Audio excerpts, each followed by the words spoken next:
Hello everyone, YouTube ચેનલમાં સ્વાગત છે. અહીંયા આપણે ચેપ્ટર 10 સદીશોના બીજગણિતમાં સ્વાધ્યાય 10.2 સુધી કમ્પ્લીટ કરી ચૂક્યા છીએ.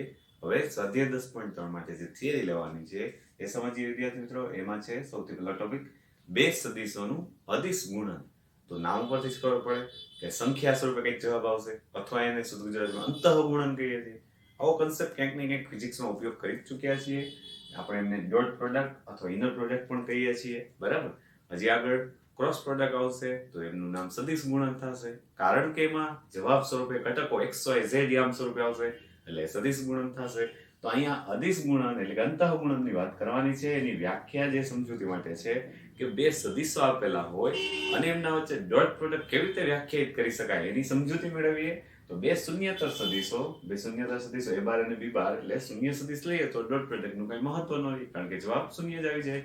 એટલે બે શૂન્યતર સદિશો A બાર અને B બાર નો અદિશ ગુણાકાર એટલે લખવાનો કેમ છે તો કે એમનું સૂત્ર બનાવી દીધું છે કે A ડોટ B તમે જ્યારે પણ કરો તો એનો મિનિંગ એવો થાય A બાર નું માન B બાર નું માન cos થીટા. એટલે આ વ્યાખ્યાયિત કરેલું છે કે A ડોટ B એટલે તમારે એમ સમજવું A બાર નું માન B બાર નું માન cos થીટા. આ સૂત્ર છે આપણા માટે માનીએ તો એના દ્વારા વ્યાખ્યાયિત છે. એમાં થીટા જે બને છે એનો મિનિંગ A બાર અને B બાર વચ્ચેનો ખૂણો.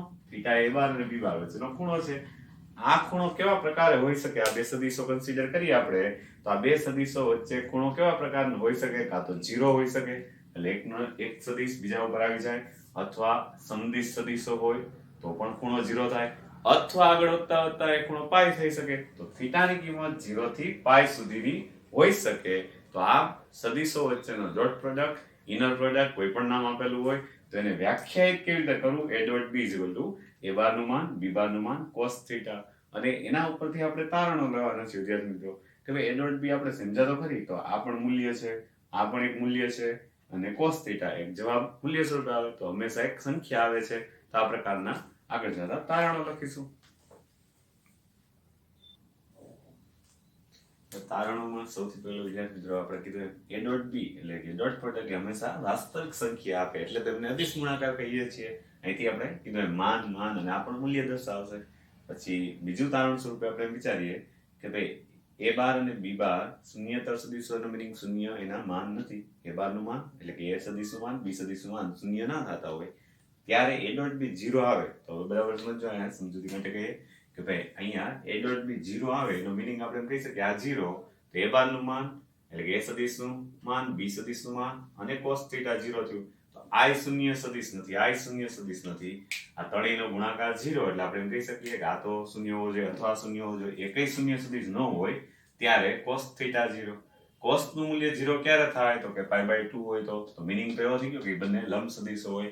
આપણે એવું ધ્યાનમાં રાખીશું કે A ડોટ B 0 આવે ક્યારે પણ શૂન્યતર સદિશો માટે ડોટ પ્રોડક્ટ 0 તો હંમેશા લંબ સદિશો હોય, પણ જો એકય શૂન્ય સદિશ ન હોય તો. એટલે આપણે માહિતી આપેલી છે. આપણે સમજૂતી માટે એમ કહીએ કે શૂન્યતર સદિશો માટે જો A ડોટ B 0 તો હંમેશા થીટા π/2 થાય, બે લંબ સદિશો થાય. વધારાની એ ચોખવટ કરીએ કે થીટા 0 હોય તો શું થાય? અહીંયા માહિતી આપેલી છે કે થીટા 0 પણ હોઈ શકે, પાઈ પણ હોઈ શકે. આપણે વિચારીએ કે થીટા 0 એટલે કયા સંદર્ભમાં બની શકે તો કે સદિશોની દિશા આપણે આ એમનું કેપ જે છે આ માર્કરનું, બરાબર ને, તો એ સદિશોની દિશામાં છે. માનો કે તો આ બંને સદિશ છે એ આ રીતે છે. સમદિશ તોય થીટા 0 હોવાનું, બરાબર. સમદિશ કોઈ પણ રીતે હોઈ શકે તોય થીટા 0 હોવાનું. થીટા 0 હોય ત્યારે A ડોટ B શું થશે તો કે A બાર નું માન B બાર નું માન cos 0 એટલે ટૂંકમાં ડોટ પ્રોડક્ટ બે સદિશના માનના ગુણાકાર જેટલો જ થાય. આ વધારાની સમજૂતી કદાચ ભૂલાઈ જાય તો થીટા 0 એ મૂકી દેવાનું, બરાબર. અથવા તો એવું બને કે સદિશનું પોતાની સાથે જ ડોટ પ્રોડક્ટ થાય. A બાર એટલે કે A સદિશ હોય અને પાછો એ જ સદિશ હોય તો પણ થીટા 0 કહેવાય, કારણ કે બે એકના એક સદિશો. તો A ડોટ A ત્યાં શું થઈ જશે તો કે A ડોટ A બાર ના માનનો વર્ગ. અહીંયા જોઈ શકો તમે A ડોટ A રાખો તો A બાર નું માન એટલે કે A સદિશનું માન B સદિશનું માન cos 0 તો A બાર ના માનનો વર્ગ. એટલે આ સૂત્ર સ્વરૂપે પણ આપણે યાદ રાખીશું, હજી એમનો વધારે ઉપયોગ કરીશું. થીટા બરાબર પાઈ તો પાઈ મૂકી જુઓ તો અહીં વિદ્યાર્થી મિત્રો -1 થઈ જાય. cos પાઈ એટલે -1 તો આગળ માઇનસ આવી જશે. A ડોટ B બરાબર આગળ માઇનસ તો વિરોધી સદિશો હોય A ડોટ B બરાબર તો એમના માનના ગુણાકારથી માઇનસ જેટલું મૂલ્ય થાય. એ પણ જાણકારી માટે કદાચ A બાર એક સદિશ A સદિશ લઈએ, બરાબર, એ આ બાજુ જાય છે તો માઇનસ A બાર ક્યાં જવાનો? આ બાજુ જવાનો. આ બંને માટે થીટા કેટલો હોય તમે વિચારો. ભલે સદિશ આમ હોય તો આપણે ખૂણો આમ ગણી શકાય પાય એટલે આમ અલગથી વિચારવાની જરૂર નથી, એનું પ્રતિબિંબ અહીંયા રજૂ કરવાનું, એના જેવી રેખાકૃતિ આકૃતિ રજૂ કરો અને પછી થીટા બરાબર પાઈ દર્શાવો. તો થીટા બરાબર પાઈ હોય તો એ એકબીજા વિરુદ્ધ દિશાના સદિશો, એને આમ પણ લખી શકાય a ડોટ માઇનસ a બરાબર માઇનસ a બારના માનનો વર્ગ. તો આ રીતે થીટા 0 અને પાઈ હોય ત્યારે આવું લખવાનું થાય. આ જાણકારી માટે છે. હવે આપણે 3 ડાયમેન્શનના એકમ ઘટકો ijk લઈ લઈએ. એના માટે વિચારીએ તો ijk માટે i ડોટ i એટલે સદિશનો પોતાની સાથે ડોટ પ્રોડક્ટ થશે તો 1 જવાબ આવે. એ આપણને ખ્યાલ આવી જાય. અહીંયા જ આપણે જે તારણ કાઢેલું છે કે i ડોટ a તો cos 0 થાય અને i બાર ના માનનો વર્ગ. i બાર એટલે એકમ સદિશ એટલે હંમેશા 1 થાય, j ડોટ j 1 થાય, k ડોટ k 1 થાય, એ પણ આપણને ખબર છે. એ રીતે લંબ સદિશો હશે i ડોટ j બરાબર ને, i સદિશ ગણો, આ j ગણો તો ડોટ પ્રોડક્ટ 0 થશે. હમણાં જ કીધું લંબ સદિશો માટે અહીંયા i બાર નું માન 1, j બાર નું માન 1 અને cos pi by 2 એટલે 0. તો i ડોટ j હશે કે j ડોટ k કે k ડોટ i, આ પણ આપણને ખબર હોય લંબ સદિશો હોવાથી હંમેશા ડોટ પ્રોડક્ટ 0 થાય. તો અહીંયા સમજૂતી આ સૂત્ર સ્વરૂપે આપેલી છે. જરૂરી નથી કે આ સૂત્ર ઉપરથી જ યાદ કરીએ. i બાર એટલે 1 0 0, j બાર એટલે 0 1 0 અને પછી ડોટ પ્રોડક્ટ આપણે એનો ઉપયોગ કરીશું. એ રીતે કરીએ તો પણ આપણને શૂન્ય જવાબ મળી જશે. ટૂંકમાં ડોટ પ્રોડક્ટ એટલે એક સંખ્યા દર્શાવે, એ પણ ધ્યાનમાં રાખવું. વિદ્યાર્થી મિત્રો, બે શૂન્યતર સદિશો વચ્ચેનો ખૂણો થીટા જ મેળવવો હોય આપણે, એટલે કે બે સદિશો વચ્ચેના ખૂણાનું માપ મેળવવું હોય તો આમાંથી cos થીટા ને સૂત્રનો કરતા બનાવી લઈએ. આ બંને પદ શૂન્યતર હોવા જોઈએ તો જ છેદમાં જશે. શૂન્યતર સદિશ હોય 12 અને b બાર માટે cos થીટા બરાબર સૂત્ર શું લખાય કે એમના વચ્ચેનો ખૂણો થીટા હોય ત્યારે cos થીટા બરાબર a ડોટ b અને છેદમાં i બારનું માન b બારનું માન, આ રીતે લખી શકાય. એમાંથી એ થીટાને સૂત્રનો કરતા બનાવી લ્યો તો આ સ્વરૂપ પણ લખાય. મીનિંગ કે cos થીટા 1 હાફ આવે તો થીટા બરાબર cos ઇન્વર્સ 1 હાફ એટલે કે પાઈ બાય 3 આપણે એવું કહેશું. ઓકે. ઉપરાંત અદિશ ગુણાકાર સમક્રમી છે. મીનિંગ a ડોટ b કરો કે b ડોટ a, એનાથી જવાબમાં કોઈ ફેર પડતો નથી. તો આ બધા ગુણધર્મો તારણો છે વિદ્યાર્થી મિત્રો, એ આપણી સમજૂતી માટે છે. ઉપયોગ ક્યાં થાય તો કે એના બેઝિક કન્સેપ્ટ તરીકે. ભાઈ આ સૂત્ર ક્યારે લાગુ પડે તો કે શૂન્યતર સદિશો હોય ત્યારે. થીટા બરાબર પાઈ બાય 2 ક્યારે બને તો કે a ડોટ b 0 હોય, એટલે કે શૂન્યતર સદિશો માટે ડોટ પ્રોડક્ટ 0 હોય ત્યારે થીટા બરાબર પાઈ બાય 2. તો શૂન્યતર સદિશો શબ્દ આપણા માટે અગત્યનું છે. જો શૂન્ય સદિશ લઈ જ લઉં તો પછી કંઈ કહેવાની જરૂર નથી, કારણ કે ડોટ પ્રોડક્ટ એ 0 આવવાનું અને a ડોટ b 0 આવે તો એમ ના કહી શકીએ કે લંબ સદિશ છે, કારણ કે શૂન્ય સદિશને કોઈ દિશા નથી. એટલે શૂન્યતર સદિશો વારે વારે શબ્દ એટલે ઉપયોગ કરીએ છીએ. હજી આપણે એમના ગુણધર્મો અને એનો દાખલામાં ઉપયોગ કઈ રીતે કરશું એ સૂત્ર લઈએ. વિદ્યાર્થી મિત્રો, ડોટ પ્રોડક્ટના ગુણધર્મો લઈએ તો જ્યાં પણ દાખલામાં આવી જરૂર પડે a dot b bar plus c બાર એટલે આવી રીતે લખાયેલું છે. એનો મીનિંગ આ ડોટ પ્રોડક્ટ અહીંયા અંદરના સદિશ એક એક સાથે કરી શકાય. તો લાગુ પડતા આપણે શું કહી શકીએ, a ડોટ b પહેલા સદિશનો પહેલા આરે dot product plus a dot c. એક રીતે જુઓ તો ડોટ પ્રોડક્ટનું સરવાળા ઉપર વિભાજન થઈ ગયું કહેવાય. વિભાજનના ગુણધર્મ સ્વરૂપે a ડોટ b એટલે પહેલા સદિશના સાથે ડોટ પ્રોડક્ટ પ્લસ વચ્ચે પ્લસ આવી ગયું બીજા સદિશ સાથે dot product a dot c. આ રીતે ઉપયોગ કરી શકીએ ડોટ પ્રોડક્ટમાં. એ રીતે કોઈ અચળાંક ઘટક લેમ્ડા, જ્યાં લેમ્ડા છે કોઈ અચળાંક ઘટક છે લેમ્ડા બિલોંગ્સ ટુ આ, તો અચળાંક ઘટક કોઈ સદિશ સાથે ગુણાયેલો હોય એટલે કે લેમ્ડા a સદિશ બને, અથવા લેમ્ડા a બાર બોલો તો પણ ચાલે.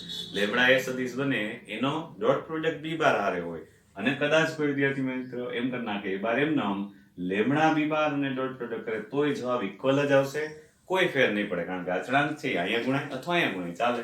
ઓકે. અદિશ ગુણાકાર માટે હવે દાખલા માટે ઉપયોગી સૂત્ર લઈએ વિદ્યાર્થી મિત્રો કે ઘટકો છે a બાર તરીકે a1 i caret plus a2 j caret plus a3 k caret આવી રીતે હું લખું અને પછી એમાંથી ત્રેય સ્વરૂપે પહેલો ઘટક a1, બીજો ઘટક a2, ત્રીજો ઘટક a3 આમ આપેલું હોય. એવી જ રીતે b બાર સદિશ b1 b2 b3 આમ લખી નાખવાનું. ijk ફોર્મમાં આપેલું હશે એમાંથી આપણે ક્રમયુક્ત ત્રેય લખી નાખો, અથવા ijk રાખો તો એનું સાદું રૂપ દર્શાવવું પડે. તો હવે a બાર અને b બાર વચ્ચેનો જો ડોટ પ્રોડક્ટ કરવાનો હોય તો ડોટ પ્રોડક્ટમાં બંને સદિશોનો ડોટ પ્રોડક્ટ મૂકી હવે શું કામ કરશું વિદ્યાર્થી મિત્રો, અહીંયા આપણે જેમ વિસ્તરણ કરતા હોય ને એમ જો ijk કેરેટ સાથે લખાયેલું હોય તો 9 ઘટકો આવશે. એમાં પણ કેવા ઘટકો આવશે, i ડોટ j તો જે 0 થઈ જાય, j ડોટ k એ પણ 0 થઈ જાય. અંતે સાદુરૂપ આપતા આપતા આટલું જ વધે તો એ જ આપણે ઉપયોગી લેવાનું છે દાખલામાં કે ડોટ પ્રોડક્ટનો મીનિંગ શું, પહેલા ઘટકનો પહેલા સાથે ગુણાકાર એટલે કે a1 b1 પછી પ્લસ બીજા ઘટકનો બીજા સાથે ગુણાકાર a2 b2 પ્લસ ત્રીજા ઘટકનો ત્રીજા સાથે ગુણાકાર. તો ડોટ પ્રોડક્ટ તો આપણા માટે ઈઝી થઈ ગયું. જ્યારે પણ બે સદિશો વચ્ચેનો ડોટ પ્રોડક્ટ વ્યાખ્યાયિત કરવાનો હોય ત્યારે ક્રમયુક્ત ત્રેય સ્વરૂપે લખી અનુરૂપ ઘટકોનો ગુણાકાર કરી નો સરવાળો આ જ આપણા માટે ડોટ પ્રોડક્ટ દર્શાવે છે. તો આ સીધું જ સૂત્ર સ્વરૂપે આપણે એપ્લાય કરશું. નહીં કે રીતે આઈજેકે ફોર્મમાં 9 ઘટકો લખીને પછી સાદુરૂપ આપીએ. દર વખતે એવું ના કરીએ. એટલે દાખલા ગણવા માટે ડોટ પ્રોડક્ટમાં હંમેશા અનુરૂપ ઘટકોનો ગુણાકાર અને એનો તમામનો સરવાળો જે આપણે a ડોટ b દર્શાવે છે. વિદ્યાર્થી મિત્રો, સદિશોનો ડોટ પ્રોડક્ટનું જે સૂત્ર આપણે લાસ્ટમાં લીધું એમનો જ ઉપયોગ કરીએ a ડોટ b મેળવવા માટે. ત્યારે પણ તમને આવા સદિશ આપેલા હોય તો પેલું કામ આપણે શું કરવાનું, a બાર સદિશ છે અહીંયા એને આઈજેકે ફોર્મમાંથી કાઢી એના સહગુણકો બાજુમાં ગોઠવી 1, 2, 3 આ રીતે ક્રમિક ત્રેય સ્વરૂપે લખી નાખવું. એ જ રીતે b બાર સદિશમાં 3, -4, 5 આમ લખવાથી આપણે ગુણાકારમાં સરળતા રહી. આમનો ડોટ પ્રોડક્ટ મૂકો તો પણ કઈ વાંધો નથી. તો પેલા ઘટકનો ગુણાકાર કરતો જવાનું અને અચળાંક લખતા જવાના. એના બદલે જો આમ લખીએ તો a ડોટ b આપણા માટે શું થઈ જશે, તો પેલા ઘટકનો ગુણાકાર એટલે 1 × 3 પછી પ્લસ બીજા ઘટકનો ગુણાકાર 2 × -4 પ્લસ 3 × 5 આ રીતે ડોટ પ્રોડક્ટ તૈયાર થાય. સાદુરૂપ આપો 3 - 8 પ્લસ 15 એટલે કે 18 - 8 એટલે કે 10. આ બે સદિશો વચ્ચેનો ડોટ પ્રોડક્ટ આપણે એ પણ સમજવું હતું. કંઈક ને કંઈક સંખ્યા આવે એટલે જ એને અદિશ ગુણાકાર કહીએ છીએ. ડોટ પ્રોડક્ટ ઇનર પ્રોડક્ટ એટલે અનુરૂપ ઘટકોનો ગુણાકાર કરી નો સરવાળો મેળવો. આ જ એનું સૂત્ર થઈ ગયું. તો હવે વિદ્યાર્થી મિત્રો બીજું ઉદાહરણ એક્સ્ટ્રા એવું લીધું કે a એટલે 2, 0, 0 આમ ડાયરેક્ટ લખી નાખ્યું છે. b સદિશ એટલે 0, 5, 0 એના માટે a ડોટ b મેળવો. જે વિદ્યાર્થી ડોટ પ્રોડક્ટ કરે સાદુરૂપ આપે તો પણ વાંધો નહીં. જો કોઈને એવી સમજણથી મળી જાય કે આ a બાર સદિશ તમે આપેલો છે સદિશ x અક્ષની દિશાનો છે 2, 0, 0 એટલે બે મૂલ્યવાળો. પેલો y અક્ષની દિશાનો સદિશ છે તો આનો ડોટ પ્રોડક્ટ શું થવો જોઈએ, લંબ સદિશ હોવાથી 0 થવો જોઈએ. આપણે પ્રૂફ આપીએ કે ખરેખર શું ડોટ પ્રોડક્ટ 0 થાય છે. એટલા માટે ઉદાહરણ લીધું છે કે a ડોટ b તો 2, 0, 0 એનો ગુણાકાર 0, 5, 0 આવે તો ડોટ પ્રોડક્ટ કરી જુઓ 0 અનુરૂપ ઘટકોનો ગુણાકાર બાકીનાનો સરવાળો.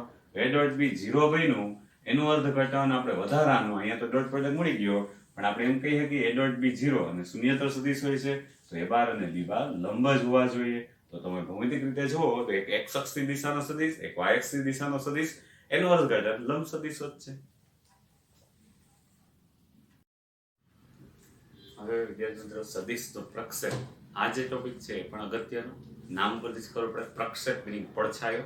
તો કોઈ એક સદિશ આપેલો a બાર અને બીજો સદિશ b બાર તો a બાર નો પડછાયો મીનિંગ a બાર નો પ્રક્ષેપ b બાર ઉપર કેટલો છે અથવા બીજી ભાષામાં આપણે એમ કહીએ કે આ સદિશ a બાર છે એની અસર બીજા સદિશ ઉપર કેટલી છે તો આમને કહીએ છીએ આપણે પ્રક્ષેપ. પ્રક્ષેપ નામ પરથી જ ખબર પડે. એમાં કોઈ દિશાની જરૂર નહીં આવે એટલે એક અદિશ ઘટક જ થવાનો. કેવી રીતે મળે એ સમજીએ વિદ્યાર્થી મિત્રો કે શૂન્યતર સદિશો a બાર અને b બાર લઈએ તો અહીં આકૃતિમાં a બાર સદિશ દર્શાવેલો છે b બાર સદિશ દર્શાવેલો છે. a bar no b bar ઉપર જ્યારે મારે પ્રક્ષેપ લેવો હોય તો આ a બાર સદિશનો b બાર ઉપર પ્રક્ષેપ લેવા માટે હું એવો વિચાર કરું કે આ OA સદિશ એટલે આપણા માટે a બાર છે. તો આ a બાર ની અસર b બાર ઉપર કેટલી છે એ જાણવા માટે અહીંથી હું આમ લંબ દોરું તો આપણા માટે કાટકોણ ત્રિકોણ OAB બની ગયો. કાટકોણ ત્રિકોણ OAB માં આપણે વિચાર કરીએ આ સમજૂતી માટે છે તો અહીં લખેલું કે cos થીટા ખૂણાને સાપેક્ષે કારણ કે બે સદિશો વચ્ચે ખૂણો તો બને જ છે ત્યાં તો અહીંયા cos થીટા લાગુ પાડીએ તો પાસેની બાજુ એટલે કે OB. અહીંયા કાટકોણ ત્રિકોણમાં જો આ સૂત્ર લાગુ પાડીએ તો પાસેની બાજુ છેદમાં કર્ણ એટલે કે OA. તો અહીંયા જે OB લંબાઈ છે એ જ પ્રક્ષેપ દર્શાવે છે કે નહીં તો OB લંબાઈ આપણે સૂત્રો કરતા બનાવીએ તો OB બરાબર શું થઈ જશે OA cos થીટા. તો OA એટલે તો આપણા માટે શું છે a બાર નું માન cos થીટા. તો પ્રક્ષેપ જે અસર છે a બાર સદિશની b બાર ઉપર જે અસર છે એ આટલી હોવાની OB જેટલી એટલે કે મોડ a cos થીટા. તો આપણે ઘણી વખત ફિઝિક્સમાં પણ એમ કહેતા હોય વિદ્યાર્થી મિત્રો કે સદિશ v હોય તો v નો સમક્ષિત દિશામાં ઘટક v cos થીટા. તો બસ એ જ વસ્તુ છે અહીંયા પ્રક્ષેપ સ્વરૂપે સમજાવે છે કે આ a બાર સદિશ છે તો a બાર નું માન એટલે આપણે a બાર નું માન ગુણાકારમાં cos થીટા સમક્ષિત દિશામાં અસર. ખરેખર તો એ તારવેલવાના ઉપર પરિણામ છે આપણે સીધું યાદ રાખીએ છીએ.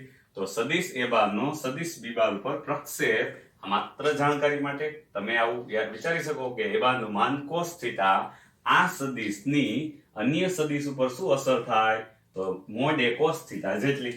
જો આ ખ્યાલ આવી જાય વિદ્યાર્થી મિત્રો મોડ a cos થીટા એ આપણને ખબર છે આ સદિશનો સમક્ષિત દિશામાં ઘટક સમજવા માટે અહીંયા તો મોડ a cos થીટા તૈયાર થઈ ગઈ પ્રક્ષેપ છે આપણે પણ આ તો આપણે દાખલામાં ઉપયોગ ના કરી શકીએ, કારણ કોસ થીટા લેવું પડે, માનાંક એ લેવું પડે. એના બદલે સૂત્ર કંઈક બને એના માટે હું મોડ બી વડે ગુણી ભાગી નાખું તો શૂન્યતર સદિશો છે એટલે મોડ બી વડે ગુણતા ભાગતા. એમ કરવાથી આ તો આપણા માટે સૂત્ર બની ગયું, mod A into mod B cos theta, એટલે તો એ ડોટ બી લખી શકાય કે નહીં? એ ડોટ બી બની ગયું ને મોડ બી જેમના તેમ. તો હવે તમે વિચારો વિદ્યાર્થી મિત્રો, એ ડોટ બી એટલે અદિશ સંખ્યા, કંઈક ને કંઈક અચળાંક, બી બારનું માન એ અચળાંક, એટલે આખો પ્રક્ષેપ જે છે લખેલું હોય, માત્ર પ્રક્ષેપ એટલે એ અદિશ ઘટક છે. પ્રક્ષેપ જ્યારે લખેલું હોય તો એ અદિશ ઘટક છે અને એનું સૂત્ર બની ગયું. આ બધું જ સમજૂતી થઈ ગઈ કેવી રીતે પ્રક્ષેપ મેળવ્યો. તમારે દાખલા ગણવા માટે એક સદિશનો બીજા સદિશ ઉપર પ્રક્ષેપ શોધો તો A dot B upon mod B bar. હજી સરળ શબ્દોમાં કહીએ કે એ બાર જે સદિશ છે એનો બી બાર ઉપર પ્રક્ષેપ, એટલે જેના ઉપર પ્રક્ષેપ લેવાનો હોય એની સાથે ડોટ પ્રોડક્ટ અને એનું માન છેદમાં લખવાનું, તો A dot B upon mod B bar. આ પ્રકારે પ્રક્ષેપનું સૂત્ર થઈ ગયું. બીજા સ્વરૂપે હજી પ્રક્ષેપનું સૂત્ર મારે વિચારવું હોય તો A dot B bar upon mod B bar પણ લખી શકાય કે નહીં? કારણ કે આપણે ખબર છે અહીં ડોટ પ્રોડક્ટ તો સદિશ સાથે થવાનો અથવા અચળાંક થઈ જવાનો, તો બી અપોન મોડ બી બાર ને તો બી કેરેટ પણ કહેવાય. તો આપણે એવું કહીએ કે પ્રક્ષેપનું સૂત્ર બીજા સ્વરૂપે લખવું હોય તો એ બાર ડોટ બી કેરેટ. એનો મીનિંગ જે સદિશનો એ બાર સદિશનો જેના ઉપર પ્રક્ષેપ પાડવાનો છે એનો એકમ સદિશ સાથે ડોટ પ્રોડક્ટ લઈ લેશો તો પણ ચાલશે. એટલે આ સૂત્ર પણ સાચું છે, પણ મોટા ભાગે આપણે ઉપયોગ આ જ રીતે કરશું એટલે સરળતાથી આપણે સમજાય. જ્યારે પણ પ્રક્ષેપ લખેલું હોય તો ડોટ પ્રોડક્ટ જે સદિશનો જેના ઉપર પ્રક્ષેપ પાડવાનો હોય એની સાથે ડોટ પ્રોડક્ટ, અને જેના ઉપર પ્રક્ષેપ પાડવાનો હોય એના છેદમાં એનું માન લેવાનું. તો આ પ્રક્ષેપનું સૂત્ર આપણે દાખલામાં ઉપયોગ કરીશું. વિદ્યાર્થી મિત્રો, સદિશ એ બારનો એટલે અહીંયા જે દર્શાવેલ સદિશ એ બારનો બી બાર ઉપર પ્રક્ષેપ આપણે મેળવી લીધો. પડછાયો ભાષામાં આપણે કહીએ તો પડછાયો અથવા તો પ્રક્ષેપ મેળવી લીધો જે અદિશ ઘટક છે. પણ એ બારનો સદિશ બી બાર ઉપર પ્રક્ષેપ સદિશ પૂછે. પ્રક્ષેપ સદિશ મીનિંગ એવો થાય, પ્રક્ષેપ તો મેળવવાનો જ છે પણ એ કઈ દિશામાં છે એ પણ જણાવવાનું હોય. તો સદિશ એ બારનો સદિશ બી બાર પર પ્રક્ષેપ સદિશ મેળવવો હોય તો દિશા પણ ધ્યાનમાં લેવી પડે. તો દિશા ધ્યાનમાં લઈએ તો શું થાય સૂત્ર વિચારીએ તો આપણે, એ બારનો બી બારની દિશામાં પ્રક્ષેપ સદિશ, તો બી બારની દિશામાં જ પ્રક્ષેપ મળે છે તો આપણે ખબર પડી ગઈ. અહીંયા હું ભાગ ડાર્ક કરું તો એ કઈ દિશામાં છે તો કે બી બારની દિશામાં છે. એનો મીનિંગ એવો થયો આપણા માટે વિદ્યાર્થી મિત્રો, પ્રક્ષેપ તો જે હતું એ જ સૂત્ર એ ડોટ બી અપોન બી બારનું માન. બી બારની દિશા જણાવવી હોય તો એનો એકમ સદિશ લેવો પડે, તો બી બારની દિશાનો એકમ સદિશ.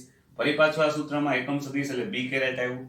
આ તો મૂળભૂત સૂત્ર જ હતું, A dot B upon mod B bar. તો કોઈ પણ આ રીતે લખેલું હોય આ રીતે આપણે આ જ રીતે લખશું. તો આ સૂત્ર લખાયેલું છે અને બી બારની દિશામાં એકમ સદિશ એટલે બી કેરેટ લખાય. હવે વિદ્યાર્થી મિત્રો, બી કેરેટ ને મેં આવી રીતે કંઈક લખીને સાદુરૂપ આપી દીધું. ઘણી વખત સૂત્ર આમ પણ લખેલું હોય. બી કેરેટ એટલે શું લખી શકાય? બી બારનું માન, સોરી બી bar upon mod B bar. તો મોડ બી બાર આની સાથે ગુણાઈ જાય એટલે શું બને સૂત્ર? એ ડોટ બી બી બારના માનનો વર્ગ ગુણાકારમાં બી બાર સદિશ. તો આ બંને ઘટકમાં શું ફેરફાર છે તો કે આ અદિશ ઘટક છે અને માત્ર પ્રક્ષેપ દર્શાવે છે, અને આ સદિશ ઘટક છે પ્રક્ષેપ કઈ દિશામાં છે એ પણ દર્શાવે છે. એટલે આ સૂત્ર બે અલગ છે. સૌથી વધારે આપણે આ સૂત્ર પ્રક્ષેપનો જ ઉપયોગ કરવાનો થાય, પણ વધારાના ક્વેશ્ચન તરીકે કંઈક એવું આવી જાય પ્રક્ષેપ સદિશ જણાવો તો દિશા સાથે આ સૂત્ર ઉપયોગ કરવાનો થશે.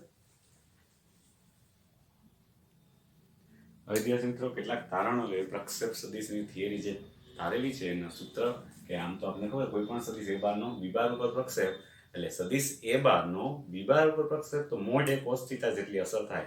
આ એક સમજૂતી માટે લઈએ અને સૂત્ર સ્વરૂપે યાદ રાખવા માટે A dot B upon mod B bar આ એમનો પ્રક્ષેપ થાય. એના ઉપરથી આપણે તારણો લઈએ કે થીટા 0 હોય તો આ ઉપરના સૂત્ર મૂકેલું છે થીટા બરાબર 0 હોય તો મોડ એ જ વધશે કોસ 0 1. તો આનો મિનિંગ સમજવાનો એમ થાય પ્રક્ષેપ એટલે પોતે જ સદિશનું માન એવું. તો સદિશ એ બારનો એ બાર ઉપર પ્રક્ષેપ વિચારો તો પોતાનું જ માન એ પ્રક્ષેપ દર્શાવે. હું એમ કહું આ એક સદિશ છે, આ સદિશનો પોતાનો જ પડછાયો કેટલો થાય તો પોતાના જેટલો, એટલે સદિશનું માન પોતે જ આવ્યું. સદિશનું માન પોતે જ પ્રક્ષેપ બને છે. થીટા બરાબર પાય હોય એટલે થીટા બરાબર ધારો કે આ એક સદિશનો બીજા સદિશ ઉપર પ્રક્ષેપ આવું કંઈક હોય તો કેવી રીતે લખવું આપણે તો કે વિરુદ્ધ દિશાનું માન આવશે. કારણ કે અહીંયા કોસ પાય મૂકો તો અહીંયા શું આવી જવાનું? કોસ પાય એટલે કે મોડ એ કોસ પાય, તો મોડ એ કોસ પાય એટલે -1. તો પ્રક્ષેપ માઇનસ એ બારનું માન જેટલું, એટલે કે એ બી સદિશ માનો કે હોય આપણો તો બી એ સદિશનું જે માન થાય, બી એ સદિશ એટલે આપણા માટે માન તો એ જ ખાલી વિરુદ્ધ દિશાનો, તો બી એ સદિશનું માન થાય એનો પ્રક્ષેપ થઈ જાય.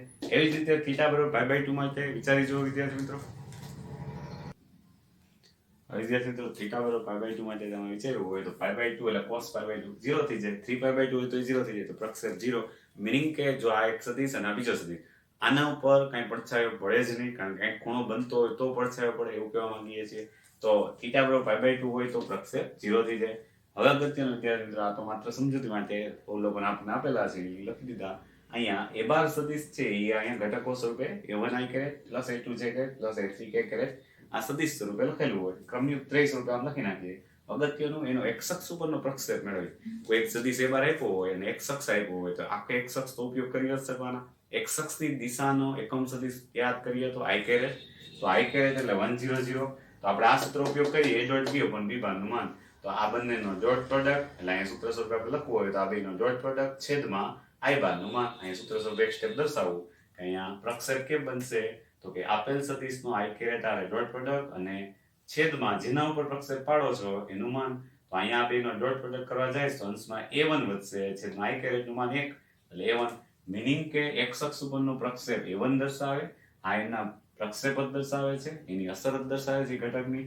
પછી y અક્ષ ઉપરનો ઘટક a2 આ જ રીતે ડાયરેક્ટ મેળવી શકાય અને z અક્ષ ઉપરનો ઘટક a3 બને. કોઈ પણ સદિશ, હવે હું એમ કહું 1 3 5 નામનો સદિશ છે, 1 3 5 નામનો એક ક્રમયુક્ત ત્રય આપી દીધી, એનાથી સદિશ જે બને છે તો એની x અક્ષ ઉપર અસર કેટલી હોય 1 જેટલી, y અક્ષ ઉપર કેટલી અસર હોય ના ym જેટલી 3 જેટલી અને z અક્ષ ઉપર એની અસર કેટલી હોય 5 જેટલી. તો તમે વિચારી શકો કે ક્યારેય પણ આવી રીતે સદિશ આપે અને તમને સીધો પ્રશ્ન પૂછે MCQ સ્વરૂપે કે એનો x અક્ષ ઉપરનો પ્રક્ષેપ જણાવો, તો એનો એક્સિયમ જે છે એ જ એનો x અક્ષ ઉપરનો પ્રક્ષેપ દર્શાવે છે. તો અહીંયા સુધી વિદ્યાર્થી મિત્રો અવલોકનો લખી અહીંયા પ્રક્ષેપ સદિશની થિયરી કમ્પ્લીટ થાય અને હવે આપણે આગળ એના દાખલા જોશું. ટેક્સ્ટબુકનું જો વિદ્યાર્થી મિત્રો ઉદાહરણ 16 જોઈએ તો એમાં સદિશ a બારનો સદિશ b બાર ઉપર પ્રક્ષેપ શોધો. તો અહીંયા a બાર અને b બાર છે ને IJK ફોર્મમાં આપેલા હોય, આપણે એને શું કરવાનું ક્રમિક ત્રય સ્વરૂપે આવી રીતે લખી નાખવાનું, ઈઝી પડે આપણને. પ્રક્ષેપનું સૂત્ર આપણી પાસે છે કે અહીંયા સદિશ એ સદિશ આપેલો છે અથવા એને a બાર કહી શકાય, સદિશ a બારનો b બાર પર પ્રક્ષેપ. તો પ્રક્ષેપનું સૂત્ર આપણી પાસે તૈયાર છે a dot b upon b બારનું માન, બરાબર. તો અહીંયા આ સૂત્રમાં માત્ર શું કામ કરવાનું થાય, કિંમતો મૂકવાનું થાય. a ડોટ b સ્વરૂપે અહીંયા કિંમત મૂકીએ તો 2, 3, 2 ડોટ 1 2 1 ના છેદમાં b બારનું માન. માન એટલે આપણે ખબર છે √1 + 4 + 1. હવે વિદ્યાર્થી મિત્રો અહીં ડોટ પ્રોડક્ટ આપણે આવડે છે 2 × 1 એટલે +2, 3 × 2 એટલે 6 પ્લસ 2 × 1 એટલે 2 √6. તો અંશમાં થઈ ગયા 6 ને 4 10, 10/√6. આમ રાખો તો પણ વાંધો નથી, પણ છેદમાં રૂટ વાળી સંખ્યા ના રાખવી હોય તો વધારાનું સાદુરૂપ આપેલું છે √6 વડે ગુણ્યા ભાગીએ તો અંશમાં થઈ જશે 10√6 છેદમાં થઈ જશે 6. હજી સાદુરૂપ આપીએ તો 5√6 / 3 2 વડે 5 2 10 2 3 6. આ વધારાનું થઈ ગયું. આપણા માટે તો અગત્યનું શું હતું, પ્રક્ષેપ એક અદિશ ઘટક આવે તો અદિશ ઘટક મળે છે એ સમજવાનું. અને a બારનો b બાર ઉપર પ્રક્ષેપ, તો આ સદિશ a બાર ક્યાંક અહીંયા પડ્યો છે, b બાર ક્યાંક અહીંયા પડ્યો છે, છતાં પણ એનો પ્રક્ષેપ આ સૂત્ર દ્વારા મળી જાય. આગળની થિયરીમાં સૂત્ર કેમ મળ્યું એ દાખલામાં જરૂરી નથી, એ માત્ર આપણી માહિતી માટે.